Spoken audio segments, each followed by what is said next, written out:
Hi, and welcome to CodeRage. This is Jacob Thurman from Embarcadero Technologies, and I'm here today to talk about AppAnalytics, our application usage analytics service.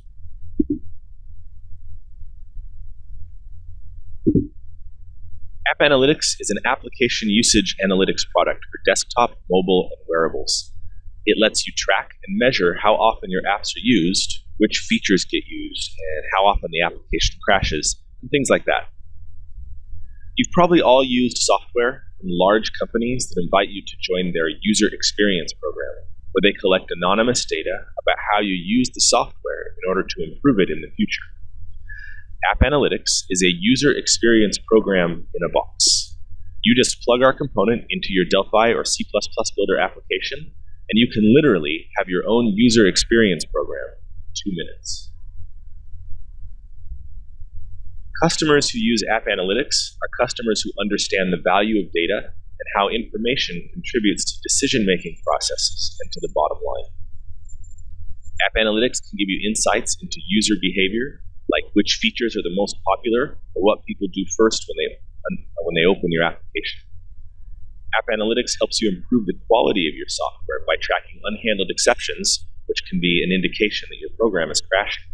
It can show you how frequently these exceptions occur, and it gives you information that helps to debug them. As an example, I talked with a customer recently who deployed internal software with AppAnalytics, and he quickly started seeing reports of unhandled exceptions that indicated there could be a bug in the software. On further investigation, as he talked to users and saw how they were using their software, he discovered that there was a bug that had been there for some time that no one had ever told him about, but users had devised a workaround that took time and was hurting their productivity. So using information provided by AppAnalytics, he was able to fix the bug and deploy a new, higher quality release in less than 24 hours. AppAnalytics helps you anticipate users' wants and needs. You can see how users are actually using your software, which is often different than how you think they should be using your software. And you can improve and redesign things and even add new features to reflect what the users are really trying to do, so you can help users achieve their goals. AppAnalytics can even help you reduce costs. For example, one thing you can see with AppAnalytics is which operating systems your app is being run on. Imagine you've deployed an iOS application that runs on iOS 7, and you see that 99% of your users are using iOS 8 or 9. You might consider ending support for iOS 7, which would reduce your costs and your support burden because you would no longer have to maintain compatibility and testing for iOS 7. On the other hand, you might discover that you have many users still using iOS 7 and that you should definitely continue supporting it. Otherwise, you could alienate and lose a significant user base. So we can't tell you whether you should support iOS 7, but we can tell you that without the information available through AppAnalytics, deciding which operating systems to support is pretty much just a guess. So in this presentation, I'm going to first show you briefly how AppAnalytics works from a developer point of view, and then discuss some best practices for using AppAnalytics to aid you and your team during each phase of the software development lifecycle. The key part of AppAnalytics is the AppAnalytics web application at appanalytics.embarcadero.com. Since you're watching CodeRage, it's probably safe to assume you already have an account on the Embarcadero Developer Network, or EDN. You'll use that same EDN account to log into AppAnalytics. Just enter your EDN email and your password and log in.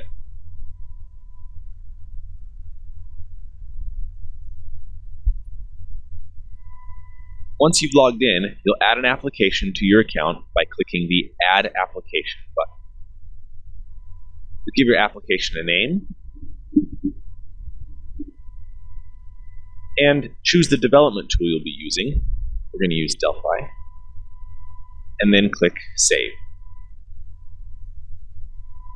Once you've created your application, you'll see the application properties.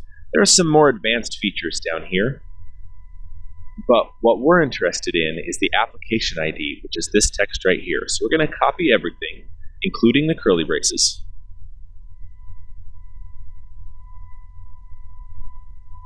because we're going to need it later in the IDE. So now that we have the application created in the web interface, we can add AppAnalytics to our application. So here, I've taken the standard classic VCL rich edit demo, and we're going to add AppAnalytics data collection to it. So adding basic data collection is really, really simple. We're just going to grab a TAppAnalytics component.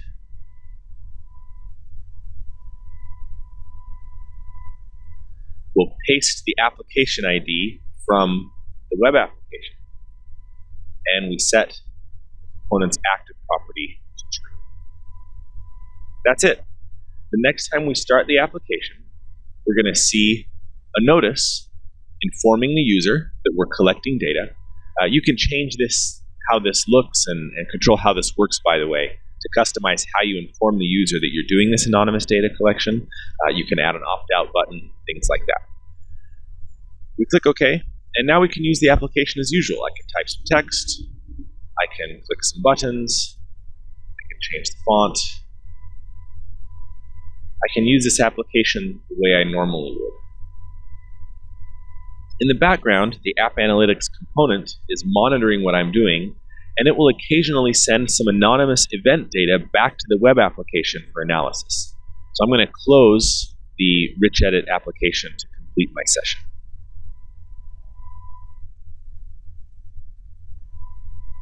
Now, it can take up to 15 minutes for data to appear in the application dashboard. We can skip that time through the magic of video editing.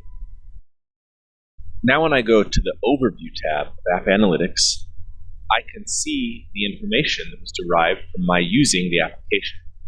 Here you can see I'm one user, and I started and used the application once. So you can see one user with one application start right here.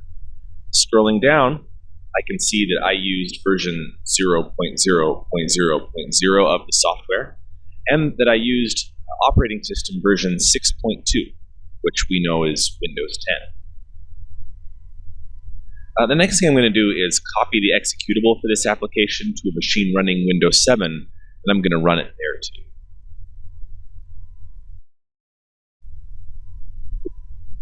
Now we see two users and two sessions, and the graphs here begin to change.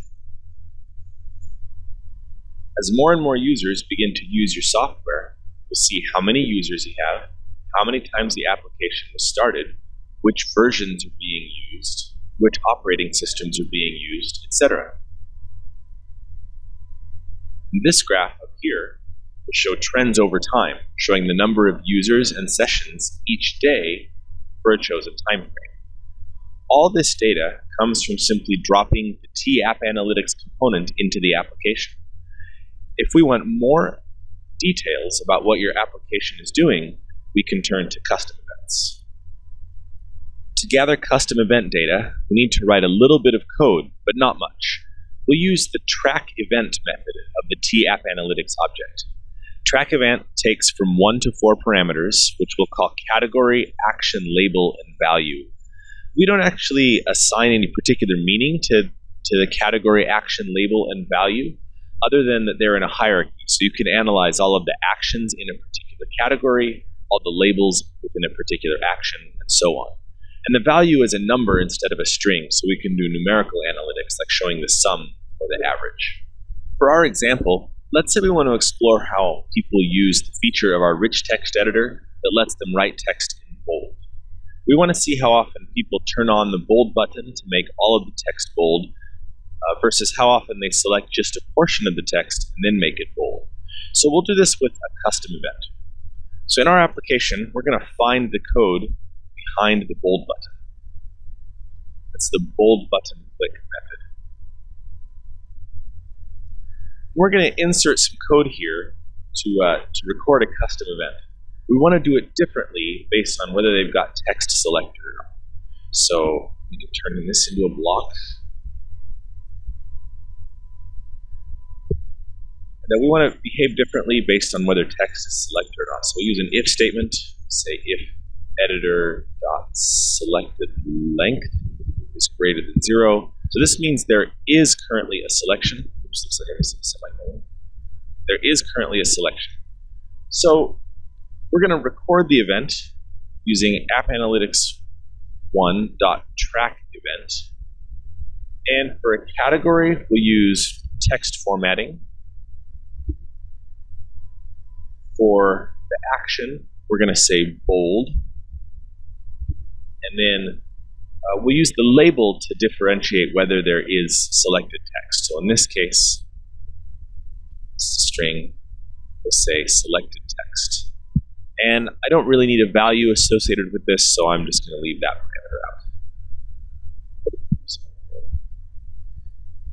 If there is no selection, we'll do something similar. We'll use the track event method, and we'll still use text formatting as the category, bold as the action. But this time, since there's no text already selected, we're going to make the text, or the label, no selection. Now, if I run the application, and I type some text, I'm going to make it bold, maybe not bold, type some more text, make it bold, type some more. I'm going to make this not bold, but we're going to bold just a couple of individual words.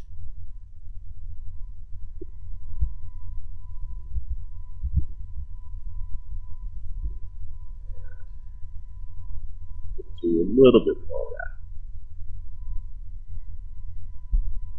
So each time I do this, each time I make some text bold, AppAnalytics is recording that custom event that we created. So now that I've done that a few times, I'm going to exit the application. And I'll go back to the web application. Next, here on the Custom Events tab, we can see right away there have been a few text formatting events. You can click on this to drill down and see that 5 of those events were bold text formatting.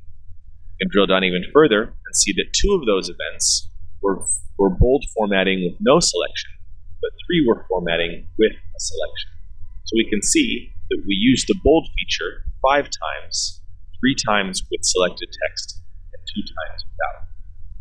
So people always ask about limitations for this. There is no limit to the number of categories, actions, or labels that you can have when using custom events. We can ask more in-depth questions too, using the Advanced Analysis tab. For example, we could see which operating systems use which custom events, features, or other combinations of data.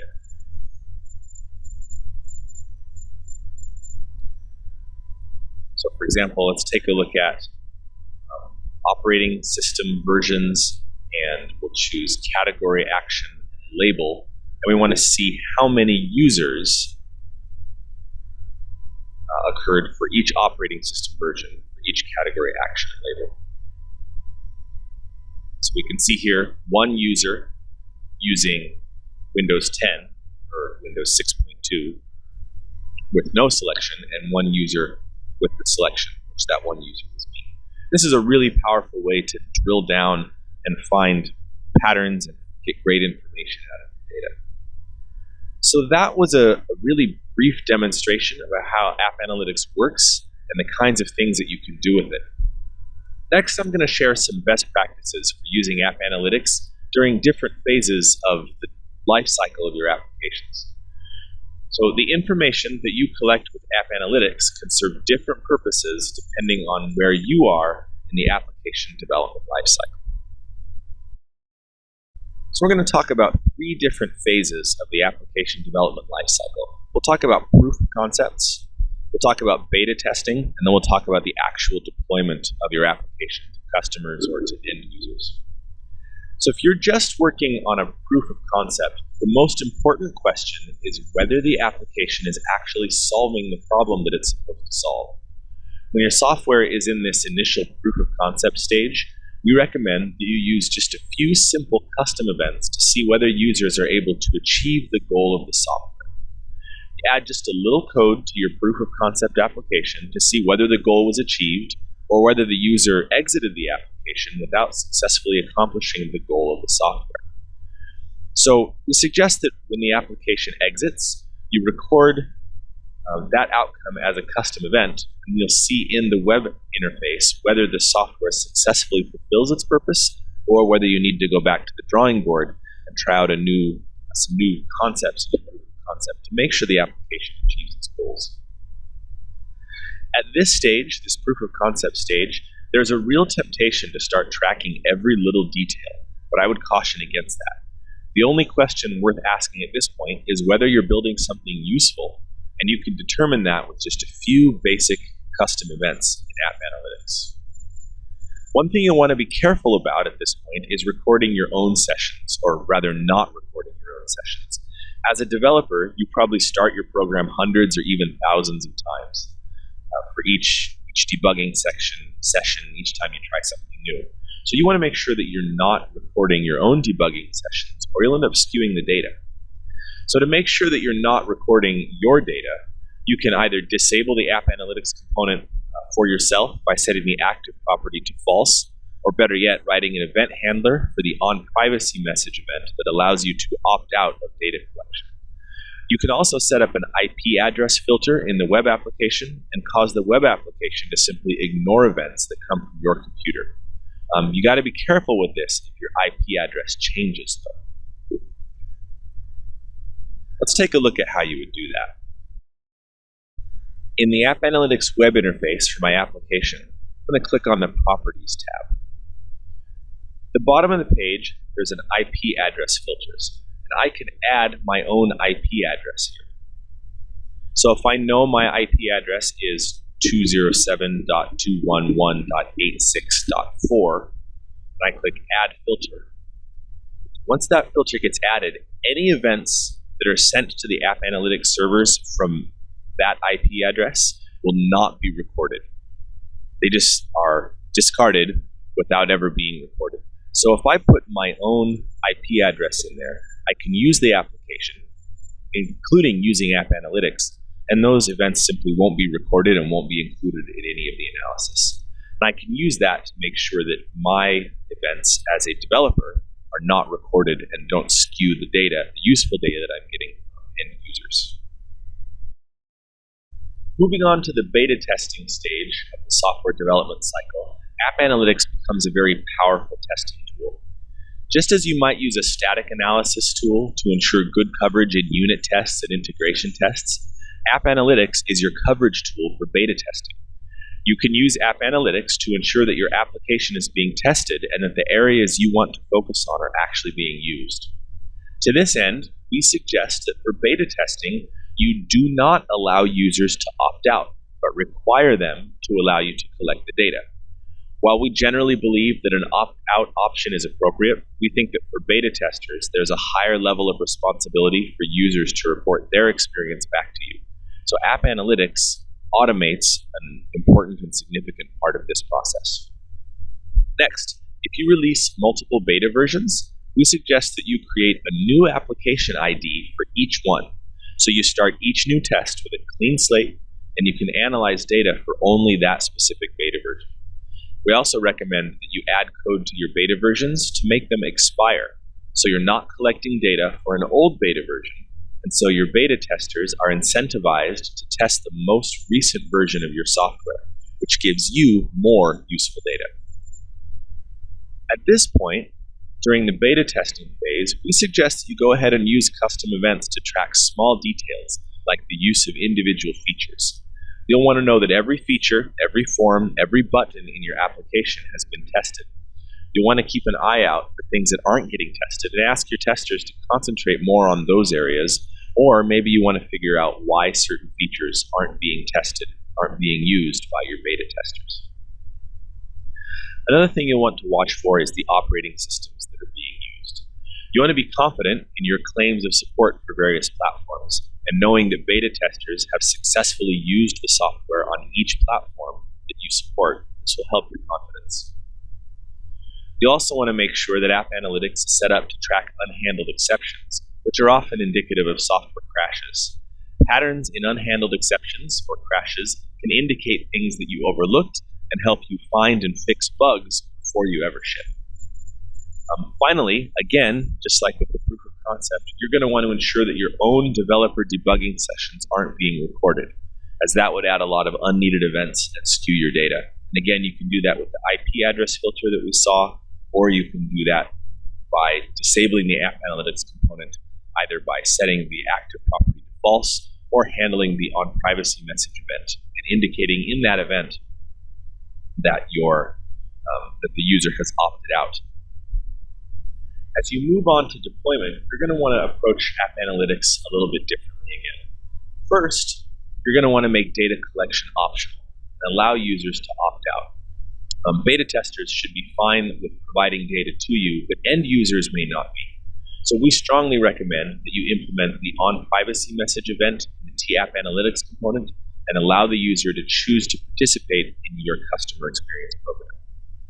Next, as you prepare your application for deployment, you're going to want to reduce the granularity of your custom event tracking. Remember that the more events you need to collect, the more AppAnalytics costs. So a large amount of very fine tracking for a large user base may not justify the cost. Think of the questions that you want to answer and then tailor your custom events to those questions.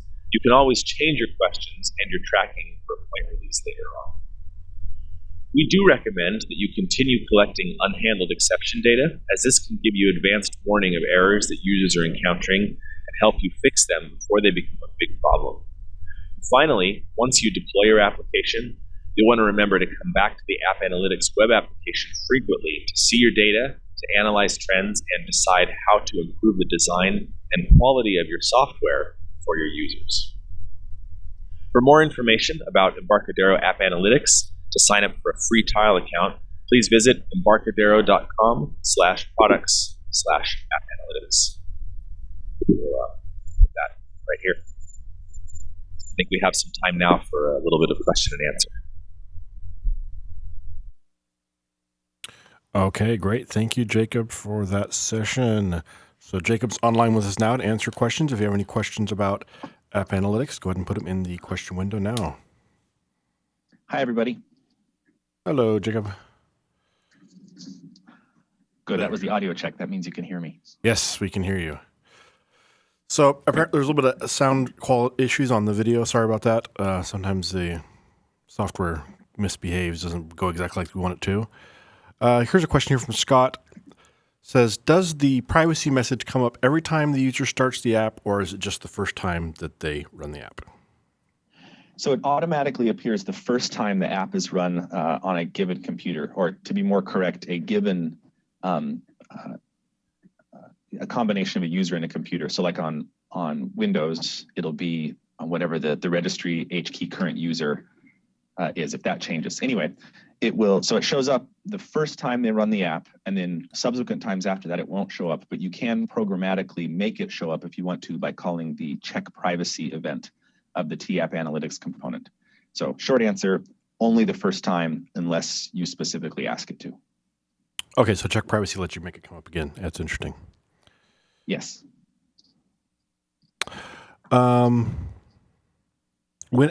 When will the AppAnalytics support notifications where we can set up custom notifications, for example, email or text when certain events for certain events from our apps? That's a really good idea, actually. That's a great feature request. We're going to put that on the list. That's a great idea. Yeah, I could see, like, if you get an unhandled exception, text me. I want to know immediately. Yeah. How can I track any kind of crash bug in my software, i.e. access violation, how the app can interact and send data to AppAnalytics before it stops? So the way it works is the T application object in your Delphi or C++ builder application has an on exception event. And we just add an event handler for that on exception event. So anytime an exception bubbles up to that top level, so it isn't handled anywhere else in the code, then we go ahead and handle it by sending the unhandled exception event to the server, and then we raise the exception again so that it looks the same way it would to the user. If you are handling those events yourself somewhere further down the exception chain or further down the call stack, and you still want to see the data in AppAnalytics, you could create a custom event for that. Or I suppose maybe we could think about that as a feature as well, where we could allow that to be tracked. But so if you're handling themselves, but you're handling them yourself, but you still want to see them in AppAnalytics, I would create a custom event for that. Okay, that's a good idea. So if you have a custom event, then you can log that. If I have a speed button as well as a menu option that does the same thing, how can I differentiate between them in AppAnalytics?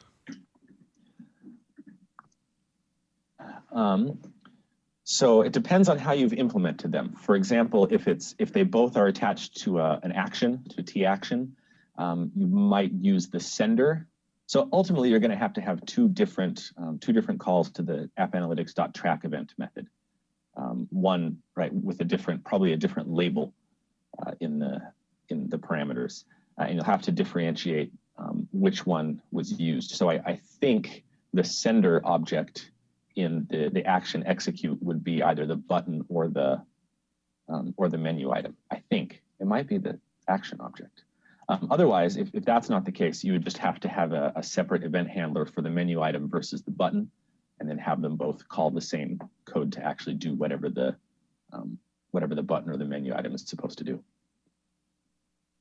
Yeah, I'm trying to remember if it's the action or the control. If it's not the control, I think there was a way, because I remember having this where I had to do that before. I think sender is going to be the action, but I think there's a way to find out which control it was too. Okay. That was too long ago. Forgive me if that was misinformation. I've never had to answer that question myself. I've never needed to know in an action which control triggered it. So that's kind of the idea, is that you just don't care, but sometimes you do. Right. In this case too. And that would be a really interesting question the AppAnalytics could help you answer is are people using the buttons or the menus? How are they interacting with the app? Sure. Or the keyboard shortcuts, for that matter. That would be really cool to know too. Yeah, that would be really useful, because then you would know, because if no one's using keyboard shortcuts, stop putting them in, but that just seems unlikely. Everybody should use keyboard shortcuts. But Likewise, if you have that toolbar that's taking up space and no one's using it, then yeah, get rid of it. Save some space, save some real estate. With what version did AppAnalytics first appear? AppAnalytics first shipped in XE8, RAD Studio XE8. And and before that, it was a separate product from a third-party vendor that was called Usertility, but it shipped as an Embarcadero product with XE8. Actually ran into somebody who had been using AppAnalytics Usertility, and they were thrilled with it and excited to see that it was going to be part of Delphi going forward. And available on FireMonkey too, which is great. James is saying, thanks when you implement my feature request for aggregated event notifications to tremendous accolades. May I have a free RAD Studio Architect license in return? That James is above my pay grade. So he says, okay. What information do I get in case of an exception? Something like a Eureka log or MAD accept, or what do you see in the logs? So you basically get exactly what the user would see. You get the exception class and the message that comes with it. So for an access violation, you would see the address, the read address, and the address in the executable. It doesn't give you a stack trace. That would be really nice, but it doesn't currently do that. Now, if someone was using something like a Eureka log or MAD accept and then had it perform a custom event on exception handling, could it post the stack trace then? It could, and I'm trying to think if there's a structured limit on the size of the size of the data that you can send in. Well, I know there's a limit. I'm trying to remember what it is. We have to experiment with that. In theory, yes, you could definitely get more useful information by using something like Eureka log or MAD accept. Both are awesome products. To get some data, you might not be able to send the whole 32 kilobytes of text that you get. Sure. Is there a way to enable some analysis from within the app after deployment? Say a user has problems with the behavior of the app, then I can request them to switch on analytics, thereby giving me a remote view on how he or she is using the app. Yeah, so just to clarify, and correct me if I misunderstand, I think what you want to do is have App Analytics disabled by default and then only turn it on when you particularly want it. So you would put in the App Analytics component, just like we showed in the demo, but you wouldn't set the active property to true. You'd leave active as false. And then you could have a button in your options dialog or a secret handshake or something that you would put in that would just set that property to true. So you would only turn on the App Analytics component when you specifically want it to be turned on. If I didn't understand the question correctly, correct me. I think that would work. I think that's what they're saying. He says that is correct.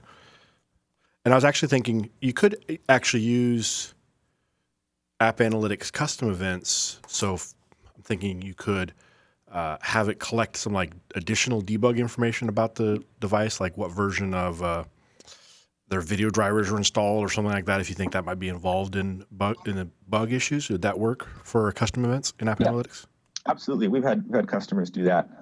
There was a customer who I think was like they're worried about screen resolutions and wondering, if they really needed to continue supporting the 600 by 800 screen resolution. So they were tracking that as a custom event. Oh yeah. So every time the application would start, in the on form create event for the main form, they would get the screen resolution and send that up as a custom event, so they could just see all of the different screen resolutions that were being used on different computers. I would love to have that data because I can't tell you how many projects I've been on where the project manager's like, no, we have to support 800 600. But like, nobody's using it. Please don't make us do this because that's too small. So yeah, that would be really useful. And that's what App Analytics is for, is to prove it. Yes. Oh, no more guessing. I wish I had that. So what other information does App Analytics track besides the operating system? Does it give you like brand and model of mobile devices and such, or is that something you'd add to a custom event? That is a FireMonkey question, and I actually didn't write the FireMonkey client component, so I'm not 100% sure. I know that we give you like the type of CPU, for example, or using an Intel versus an AMD when you're on a desktop machine, and some stuff like that. Let's see, in terms of what device exactly, well, the operating system would give you a clue, like iOS versus Android, and things like that. I don't know the exact answer to that as to how granular the information is about the device off the top of my head. In any case, you could always do just like we did with the screen resolution, and if we're not providing the data that you want automatically, you just throw a custom event in your on form create for your main form that will provide the rest of the data that you want about the specific hardware on the device.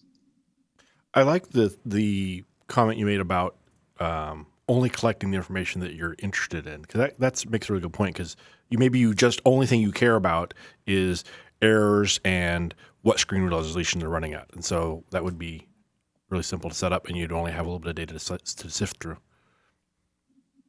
Yeah, it's really tempting. Right, it would be so much fun to just track every mouse click and every keystroke anonymously, of course, for every user using your app. But because the pricing model is of necessity based on the number of events, right? If we don't want to charge you for 1 million events when you're really only getting useful information from 10,000 of them. So my suggestion is always to think beforehand about the questions that you really want to answer. Yep. What is the user doing all the time isn't really a useful question, right? Does the user use this feature? What kind of hardware is the user running it on? That's really useful information that you can use to make decisions going forward. So to think about the questions you want to answer, and then devise your App Analytics usage to answer those questions. So basically, it's a scientific method, right? A question and a hypothesis, and then devise the experiment so that you can actually answer the question. Yeah, good point. So now you'd mentioned the idea of releasing a point update that then changed the analytics. I was thinking, would it be possible to, and this might be beyond the scope of what AppAnalytics does, but if I was to maybe have a JSON document or XML document on my website, and the app would go out and grab that, and then it would specify how to change AppAnalytics behavior, that you could do something like that probably, wouldn't you be able to? Sure. I mean, yeah, you can do whatever you want to decide whether or not to track a particular custom event. Yeah. Yeah, that would be quite involved, I think. Because ultimately you're gonna be writing every custom event you could ever possibly want, and then you're going to be putting a condition on all of them, like an if statement on each of them, and then figuring out some way to devise that condition. That's a really interesting idea.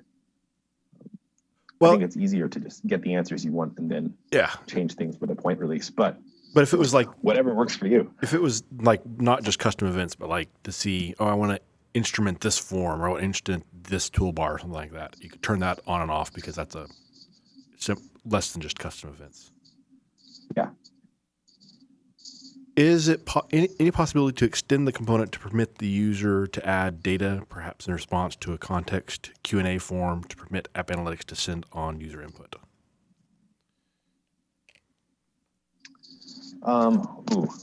Let's see. Don't quite understand the question. So I think he's saying like maybe you could have like a feature request. Like the user could say, "Oh, I wish it did this," and they could type a feature request and you hit a button and send that through the AppAnalytics to the server. They do that with a custom event. Okay. Again, that could be a custom event. It's not really what it's designed for. That's sort of a so there's this concept of like transactional versus aggregate data, and that's transactional data where you actually want to see each specific discrete piece of input. Right? It's like an email. So think about a transactional email is I send you an email and you send one back, whereas an aggregate email is I send the same email to all of my customers, for example, and I'm not really interested in whether you read it, but I am interested in the percentage of people that read it. So it's the same kind of thing. And AppAnalytics is designed for aggregate data. Right. So we're not interested in whether Jim clicked the button, but we're interested in what percentage of users clicked the button. Okay, so he's saying that's the transactional thing. Now, could you send that back as a custom event? Sure, but it's not how it's designed to work. He's saying something like, "What were you doing when this event happened?" For example. Okay. Oh, like if you had an unhandled exception and you want to give the user an opportunity to throw in some steps to reproduce or something like that. He says yes.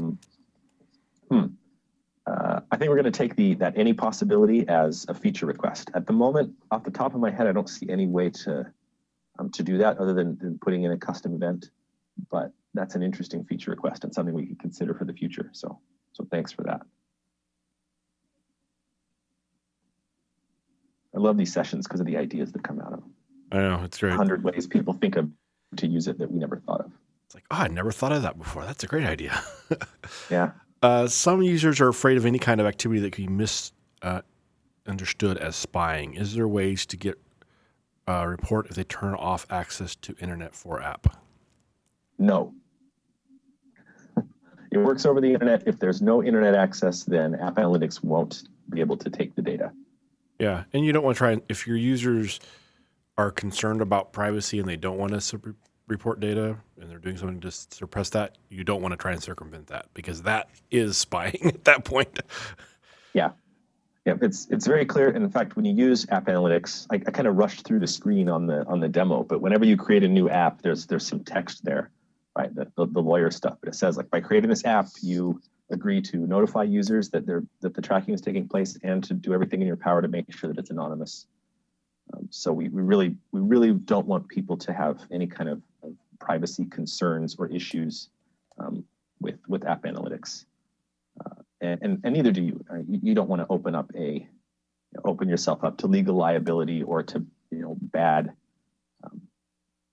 press and a diminishing of your reputation because you're trying to do things that make people uncomfortable. Yep. What is the limits of the free license, and then what are the prices beyond that? Okay, so the free license I think is up to 10,000 events a month. I don't have it sitting in front of me, but I think it's sort of 10,000 events a month, and you get one app, and you can add one guest user to look at the data as well. And then from there on up, you get a larger number of events per month that you're allowed to take on, and then the number of apps and the number of guest users you can add to those apps becomes unlimited. And what are the prices? I'm not going to tell you to contact sales. I'm going to tell you to look at embarcadero.com/products/AppAnalytics, because it's on there, and I don't have it memorized, or I would tell you. But it is there. It's published.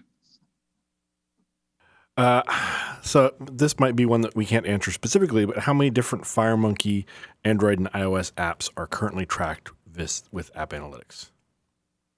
I am not logged into anything that can give me that information right this moment. But it's probably more than a few. Yeah, more than a few. I'd have to. I'm trying to think of how I would, short of actually going into the back end and running some queries. Yeah, it's more than a few. I don't have an answer for you at this time.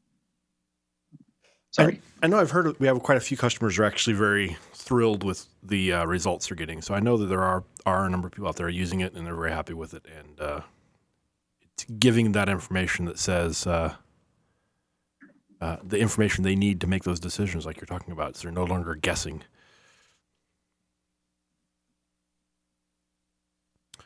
Yeah, so just looking at the pricing here, you were right. It's $10,000 per month for one app is free.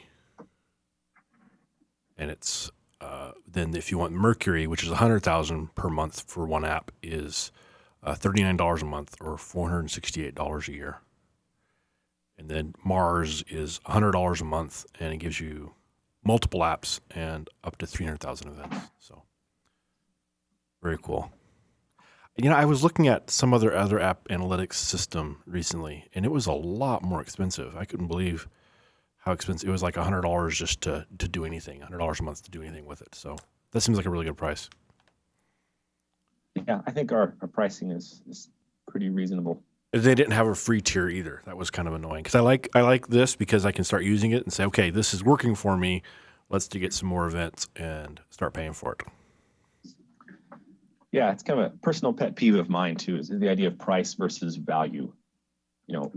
When you're just working on developing your application at first, not a lot of value in having event tracking until right. Having usage tracking until it goes out to your customers. So we make it free when you're at that kind of small tier, because we want to make sure that you're paying less than the value that you're getting out of it. Exactly, and that means it's working for you. Good economics. Yep.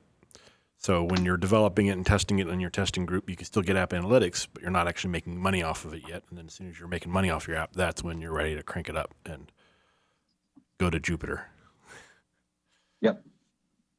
Okay, fantastic. Thank you, Jacob, for this great session and for all the work that you do on behind the scenes, making everything work.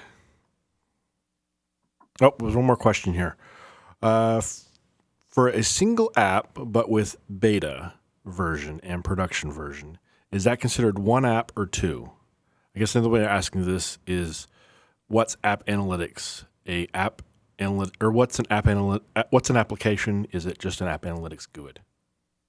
Yep, that's correct. So with the free tier, you can create one GUID, one app in the back end. So like we talked about doing beta testing and creating a new app ID each time, if you were going to do that under the free tier, you'd have to delete the first one and then create a second one. Okay, so that's what he's referring to. So yeah, if you were now, if you were using the same GUID between versions, would you see that? You'd see that version information of App Analytics, right? So say how many people are on which version of the app and what's happening for them. Yes. The downside is that, like when you go into the custom events tab, it's going to show the aggregate of all versions. And you could go into the advanced analytics and do some kind of pivot table kind of stuff there and look at specific events only, or sort of grouped by the application version. But in order to see things like flow and custom events and stuff, it just aggregates all versions together. So that's why I recommended using a separate app ID for each beta version. So there was no confusion about which version was getting which data. Okay, good suggestion. If the user runs the app and is not currently connected to the internet, is there some sort of caching so the information can be submitted as soon as they go online? There's no caching to disk. It caches in memory during the session of the app, but if they exit the application without the opportunity to send the data, then the data will not get sent. Okay, so if I'm using the app and I happen to be in a black spot or a dead spot in my cellular coverage and it goes to post, will it say, oh, nope, none, and discard it, or will it save it during my session and then post it again later? Let's see. I believe it will save it and post it again later. I'd have to go back and confirm that, but I believe that's what it does. Okay.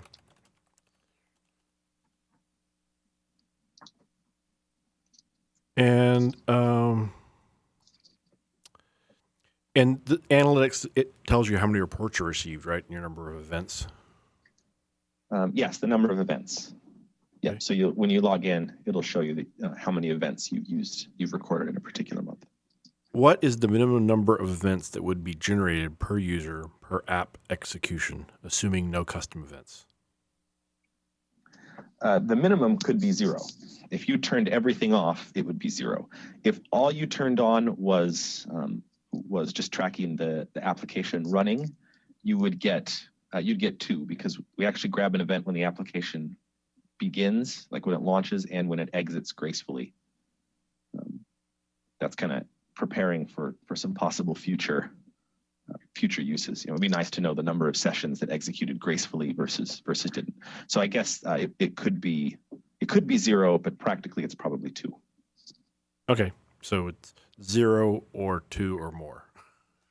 Yes. Okay.